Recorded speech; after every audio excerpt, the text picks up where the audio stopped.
আল কাইসু মান দানা নাফসাহু ওয়া আমিলা লিমা বাদাল মাউত। এই উম্মত, তুমি যে তোমার নিজের নফসটাকে কন্ট্রোল করবা, কিভাবে করবা? উলামায়ে কেরামের মাধ্যমে করো।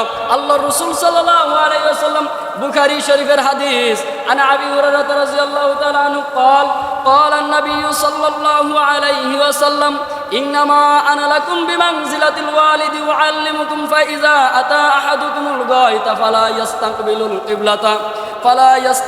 القبلة ولا يستدبرها ولا يستتب بيمينه وكان يأمر بثلاثة أحجار وينهى عن الروث والرمة।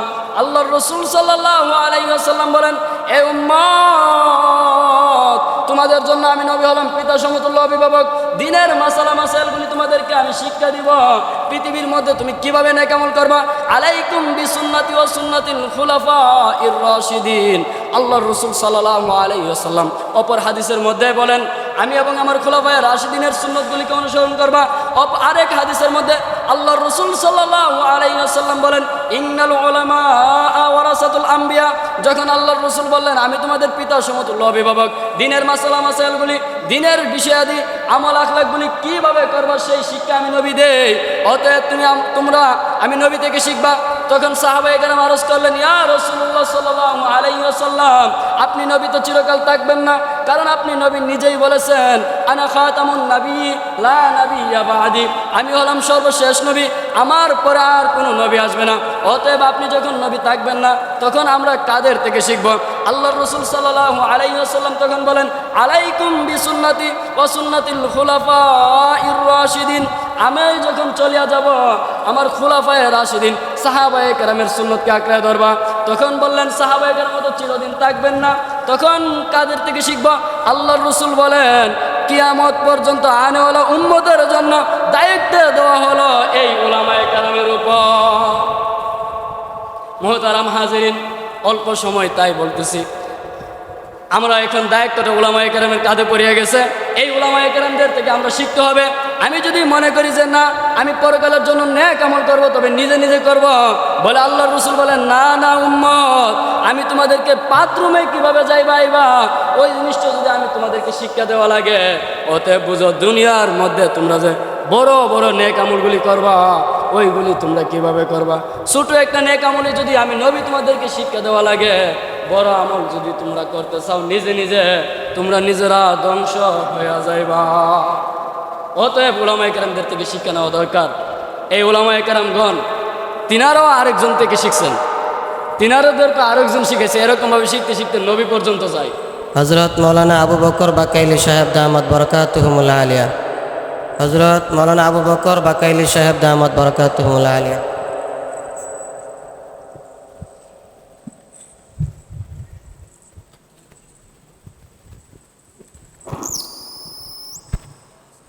আসসালামু আলাইকুম ওয়া রাহমাতুল্লাহি ওয়া বারাকাতুহু। বলে কতদিন যাবত এটা আমি জানি না, প্রায় 5000 বার কোরআনুল কারীম খতম করছে। সুবহানাল্লাহ বলেন। মুহতারাম হাজিরিন, কবর থেকে আল্লাহর ওলি ডাক দিয়া বলেন, এ আল্লাহর ওলি, দুনিয়ার জমিনে তুমি রাস্তা দিয়ে হাইটা যাইতেছ, আমি কবরের ভিতরে কোরআন তেলাওয়াত করতেছি, তুমি সেই তেলাওয়াত শুনিয়া সুবহানাল্লাহ বলেছ। শুধুমাত্র একবার তুমি সুবহানাল্লাহ বলেছ, আর আমি 5000 বার কবরের মধ্যে শুয়া শুয়া কোরআনুল কারীম তেলাওয়াত করেছি, কোরআনুল কারীম খতম করেছি। এ আল্লাহর ওলি, তুমি জানোনি, মান ক্বারা আল কুরআন হারফান ফালাহু আশরু হাসানা। কোনো ব্যক্তি যদি দুনিয়ার জমিনে একবার শুধু একটা হরফ তেলাওয়াত করে, কোরআনুল কারীম থেকে একটা হরফ তেলাওয়াত করে, আল্লাহ তাআলা তাকে 10টা নেক দান করেন।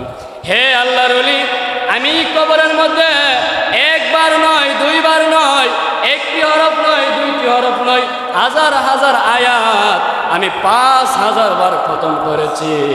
এ আল্লাহর ওলি, তোমার কাছে আমার একটা রিকোয়েস্ট, তোমার কাছে একটা আবদার। এ আল্লাহর ওলি, তুমি যে দুনিয়ার জমিনে তাকিয়া একবার সুবহানাল্লাহ বলেছ, ওই সুবহানাল্লাহর সওয়াব আমাকে দেয়া দাও। আর আমি যে কবরের মধ্যে শুয়া শুয়া 5000 বার কোরআনুল কারীমের খতম করছি, ওই 5000 বারের সওয়াব তুমি নিয়ে যাও। ওই সময় আল্লাহর ওলি ডাকে বলেন, এ আল্লাহর ওলি, 5000 বার তুমি কোরআনুল কারীম খতম করেছ, 5000 বার তুমি কোরআনুল কারীম খতম করিয়া আমাকে শুধু একবার সুবহানাল্লাহর বিনিময়ে তুমি 5000 বারের সওয়াব দিয়ে দিতে চাইতেছ, এর কারণ কি আগে বলো। ওই সময় আল্লাহর ওলি ডাক দিয়া বলেন, এরে আল্লাহর ওলি, পৃথিবীর জমিনে মানুষ যতদিন জীবিত অবস্থায় থাকে তার সাথে নেক আমলের বদ আমলের ফেরেশতারা থাকে। যখন মানুষ মৃত্যুবরণ করে ফেলে, যখন মানুষ মৃত্যু শয্যায় শায়িত হয়ে যায়, আর যখন তাকে কবর দেওয়া হয়, আল্লাহর রাসূল বলছেন, আল কবরু রাউযাতুম মির রিয়াজিল জান্নাহ আও হুফরাতুম মিন হুফারিন নার। কবরটা কাহার জন্য জান্নাতের বাগান, আবার কাহারও জন্য জাহান্নামের গর্ত। এ আল্লাহর ওলি, এই কবর আমল করার জায়গা না, এই কবর কোরআন তেলাওয়াত করার জায়গা না, এই কবরের মধ্যে শুধু প্রতিদানের জায়গা। তুমি যদি দুনিয়ার জমিনে নেক আমল করে আসো, কবরের মধ্যে তোমার জন্য কবরটা হয়ে যাবে জান্নাতের বাগান। আর যদি দুনিয়ার মধ্যে বদ আমল করে আসো, কবরটা হয়ে যাবে তোমার জন্য জাহান্নামের গর্ত। এ আল্লাহর ওলি, যেহেতু আমি কবরের মধ্যে চলে আসছি, যেহেতু আমি মারা গেছি, সেহেতু আমি উলি হওয়ার কারণে, আমি আল্লাহর বন্ধু হওয়ার কারণে আল্লাহ তাআলা আমাকে কবরের মধ্যে জীবিত করিয়া কুরআনুল কারীম তেলাওয়াত করার সুযোগ করিয়া দিয়েছেন। কিন্তু আমি যতবারই কোরআন তেলাওয়াত করি না কেন, আমার আল্লাহ আমাকে একটা নেকও দিবেন না। তবে তুমি যে দুনিয়ার জমিনে তাকিয়া একবার সুবহানাল্লাহ বলেছ, আমার আল্লাহ তোমার জন্য জান্নাতের মধ্যে বালাখানা তৈরি করিয়া দিছে। সুবহানাল্লাহ। মুহতারাম হাজিরিন, পৃথিবীর জমিনে আমাদের হায়াত বড় অল্প, পৃথিবীর জমিনে আমাদের হায়াত বড় অল্প। এই হায়াত চিরস্থায়ী আমাদের থাকবে না, মানুষের হায়াতটা চলিয়া যাইতেছে। আমি বয়ানে বসার সময় দেখছিলাম 40 বাজতেছে, এখন 47 হয়ে গেছে। আমি যদি সময়কে হাতে পায়ে ধরি, ঘুড়িকে বারবার কেঁদে কেঁদে বলি, এ ঘুড়ি, তুমি যেই সময়টার মধ্যে আমি বসছিলাম ওই সময়টা তুমি আবার ফিরাইয়া দাও। আমি যদি যতই বলি না কেন, ওই সময়টা কি আর ফিরে আসবে? এই সময় আর ফিরে আসবে না। মুহতারাম হাজিরিন, যেই ব্যক্তি বৃদ্ধ হয়ে গেছে, ওই ব্যক্তি যতই বলুক না কেন, আল্লাহ আমাকে জওয়ান বানায়া দাও, আমার যৌবন আবার ফিরাইয়া দাও, সে যদি 1000 বার বারবার আল্লাহকে বলে, তারপরও সে যৌবন ফিরে পাবে না, কারণ তার যৌবন চলিয়া গেছে। আল্লাহ তাআলা প্রত্যেকটা মানুষকে, প্রত্যেকটা জিন ইনসানকে চলতি অবস্থায় রাখছেন, চলমান অবস্থায় রাখছেন। এই সময়টা কাহার জন্য অপেক্ষা করে না। অতএব আমিও আপনিও মারা যাব, একদিন আমি আর আপনি কবরে চলিয়া যাব, আর এই দুনিয়াতে আসতে পারবো না। পৃথিবীর জমিনে আমি যদি আপনাকে জিজ্ঞাসিত করি, বা আপনি যদি আমাকে জিজ্ঞাসিত করেন, হে হুজুর আপনার বাবার নাম কি, হয়তো আমি আমার বাবার নাম বলতে পারবো, হয়তো দাদার নাম বলতে পারবো। বড় আব্বার নাম বলতে গেলেই আমি তুতমত করব, এমনকি বড় আব্বার নাম কি এটা আমি বলতে পারবো না, কারণ আমি আমার বড় আব্বাকে দেখি নাই, আমার বড় আব্বা আমার সঙ্গে কথা বলে নাই। মুহতারাম হাজিরিন, আমি যদি এখন বারবার, অথবা আমার বড় আব্বা যদি কবরের মধ্যে শুয়ে বারবার আল্লাহকে বলে, ও আল্লাহ, পৃথিবীর মধ্যে তুমি আমাকে একবারের জন্য পাঠাও, শুধু একবার সুবহানাল্লাহ বলার জন্য পাঠাও, শুধু একবার আল্লাহু আকবার বলার জন্য পাঠাও, শুধু একবার আলহামদুলিল্লাহ বলার জন্য পাঠাও, শুধু একবার এক ওয়াক্ত নামাজ পড়ার জন্য পাঠাও, আল্লাহ তাআলা কি আমাকে আর আপনাকে পাঠাইবে? দুনিয়ার মধ্যে পাঠাইবে না। অতএব বুঝতে হবে, এই দুনিয়ার সময়টা বড় গনিমত। আমার পূর্বে যেই হুজুর আলোচনা করতেছিলেন, হুজুরের সময়ের গুরুত্ব সম্পর্কে আলোচনা করতেছিলেন। মুহতারাম হাজিরিন, আমাদের থেকে সময়গুলি অতিবাহিত হয়ে যাচ্ছে, আমাদের থেকে সময়টি এমনভাবে চলিয়া যায় আমরা কোনো টেরও পাই না। ঘড়ির কাঁটা যেমন টক টক করে যাইতেছে, ওই ঘড়ির কাঁটা কিন্তু উল্টা দিকে আর আসে না, ওই ঘড়ির কাঁটাটা ওই টাইমের মধ্যে আসে, কিন্তু যেই টাইমটার মধ্যে আসে এটা পরবর্তী ঘন্টার মধ্যে আসে, ঠিক না বেঠিক? যেই ঘন্টাটা চলে গেছে ওই ঘন্টাটা আর আসে না।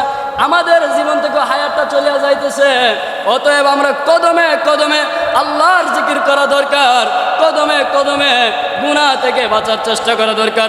আল্লাহর রাসূল সাল্লাল্লাহু আলাইহি ওয়াসাল্লাম বলেন, উম্মত আল কাইসু মান দানা নাফসাহু ওয়া আমিলা লিমা বাদাল মাউত। এই উম্মত, তুমি যে তোমার নিজের নফসটাকে কন্ট্রোল করবা, কিভাবে করবা? উলামায়ে কেরামের মাধ্যমে করো।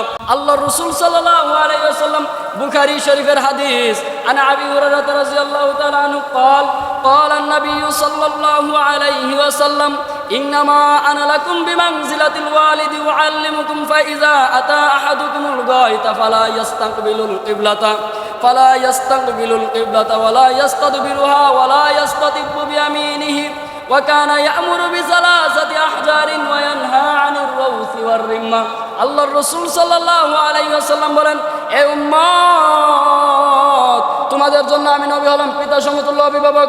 দিনের মাসালা মাসাইলগুলি তোমাদেরকে আমি শিক্ষা দিব। পৃথিবীর মধ্যে তুমি কিভাবে নেক আমল করবা। আলাইকুম বিসুন্নতি ওয়া সুন্নাতিল খুলাফাইর রাশিদিন। আল্লাহর রাসূল সাল্লাল্লাহু আলাইহি ওয়াসাল্লাম অপর হাদিসের মধ্যে বলেন, আমি এবং আমার খুলাফায়ে রাশিদিনের সুন্নতগুলিকে অনুসরণ করবা। আরেক হাদিসের মধ্যে আল্লাহর রাসূল সাল্লাল্লাহু আলাইহি ওয়াসাল্লাম বলেন, ইন্নাল উলামা ওয়ারাসাতুল আম্বিয়া। যখন আল্লাহর রাসূল বললেন আমি তোমাদের পিতা সমতুল্য অভিভাবক, দিনের মাসালা মাসাইলগুলি, দিনের বিষয়াদি, আমল আখলাকগুলি কিভাবে করবা সেই শিক্ষা আমি নবী দেই। অতএব তোমরা আমি নবী থেকে শিখবা। তখন সাহাবায়ে কেরাম আরজ করলেন, ইয়া রাসূলুল্লাহ সাল্লাল্লাহু আলাইহি ওয়াসাল্লাম, আপনি নবী তো চিরকাল থাকবেন না, কারণ আপনি নবী নিজেই বলেছেন, আনা খাতামুন নবী লা নাবিয়্যা বা'দি, আমি হলাম সর্বশেষ নবী, আমার পরে আর কোনো নবী আসবে না। অতএব আপনি যখন নবী থাকবেন না, তখন আমরা কাদের থেকে শিখব? আল্লাহর রাসূল সাল্লাল্লাহু আলাইহি ওয়াসাল্লাম তখন বলেন, আলাইকুম বিসুন্নতি ওয়া সুন্নাতিল খুলাফাইর রাশিদিন। আমি যখন চলিয়া যাব, আমার খুলাফায়ে রাশিদিন সাহাবায়ে কেরামের সুন্নতকে আঁকড়ে ধরবা। তখন বললেন, সাহাবায়ে কেরাম তো চিরদিন থাকবেন না, তখন কাদের থেকে শিখব? আল্লাহর রাসূল বলেন, কিয়ামত পর্যন্ত আনেওয়ালা উম্মতের জন্য দায়িত্ব দেওয়া হলো এই উলামায়ে কেরামের উপর। মুহতারাম হাজিরিন, অল্প সময় তাই বলতেছি, আমরা এখন দায়িত্বটা উলামায়ে কেরামের কাঁধে পড়িয়া গেছে। এই উলামায়ে কেরামদের থেকে আমরা শিখতে হবে। আমি যদি মনে করি যে না, আমি পরকালের জন্য নেক আমল করব, তবে নিজে নিজে করব, বলে আল্লাহর রাসূল বলেন, না না উম্মত, আমি তোমাদেরকে বাথরুমে কিভাবে যাইবা আইবা ওই জিনিসটা যদি আমি তোমাদেরকে শিক্ষা দেওয়া লাগে, অতএব বুঝো দুনিয়ার মধ্যে তোমরা যে বড় বড় নেক আমলগুলি করবা, ওইগুলি তোমরা কিভাবে করবা। ছোট একটা নেক আমলে যদি আমি নবী তোমাদেরকে শিক্ষা দেওয়া লাগে, বড় আমল যদি তোমরা করতে চাও, নিজে নিজে তোমরা নিজেরা ধ্বংস হয়ে যাইবা। অতএব উলামায়ে কেরামদের থেকে শিক্ষা নেওয়া দরকার। এই উলামায়ে কেরামগণ তিনারাও আরেকজন থেকে শিখছেন, তিনারাদেরকে আরেকজন শিখেছে। এরকমভাবে শিখতে শিখতে নবী পর্যন্ত যায়। হুজুরে যাদের থেকে শিখছেন, হুজুরের পীর ও মুর্শিদ আল্লামা মুফতি মুবারকুল্লাহ সাহেব হাফিজাহুল্লাহ, মুফতি মুবারকুল্লাহ সাহেব হুজুর এখন ব্রাহ্মণবাড়িয়ার বড় হুজুর। হুজুরের বড় একজন খলিফা হলেন আমাদের এই হুজুর ফায়জুল্লাহ মুন্সি সাহেব হুজুর। তাই হুজুরদের থেকে একজনে আরেকজনকে খেলাফত দিলে তাদের থেকে আমরা শিক্ষা গ্রহণ করা। আমি যদি এখন চাই আপনাদেরকে শিক্ষা দিতে পারবো না, কারণ আমি নিজেই ছোটো, আমি তো তাদের থেকে কিছু নিছি না। ওনাদের থেকে নিতে গেলে আমি ওনাদের কাছে বৈশা সময় দেওয়া দরকার, ওনাদের কাছে আমি আরও অনেক কিছু শেখা দরকার। নিজের নফসকে কীভাবে তাবে বানাবো সেই বিষয়ে ওনাদের কাছে প্রশিক্ষণ দেওয়া দরকার। যখন প্রশিক্ষণ দিব, তারপরে আমি আপনাদেরকে শিক্ষা দিতে পারবো। অতএব আমি তো আর পারবো না, তো কাদের থেকে শিখবো? এরকম বড় বড় উলামায়ে কেরামদের থেকে। আল্লাহ তাআলা আমাদের সকলকেই উলামায়ে কেরামের নিসবতে তাকিয়া নিজের নফসকে কীভাবে কন্ট্রোল করতে পারি, গুনাহ থেকে কীভাবে বাঁচতে পারি, পরকালের জন্য কীভাবে নেক আমল করতে পারি, সেই তৌফিক আমরা উলামায়ে কেরামের দ্বার থেকে শিখব। সেই তৌফিক আল্লাহ তাআলা আমাদেরকে দান করুক। সকলে বলি আমিন। ওয়া আখিরি দাওয়ানা আনিল হামদুলিল্লাহি রাব্বিল আলামিন। আসসালামু আলাইকুম ওয়া রাহমাতুল্লাহি ওয়া বারাকাতুহু। আমি ঢাকা থেকে আসতে একটু দেরি হয়ে গেছে, সেই জন্য সকলের কাছে ক্ষমা প্রার্থী। আসসালাম।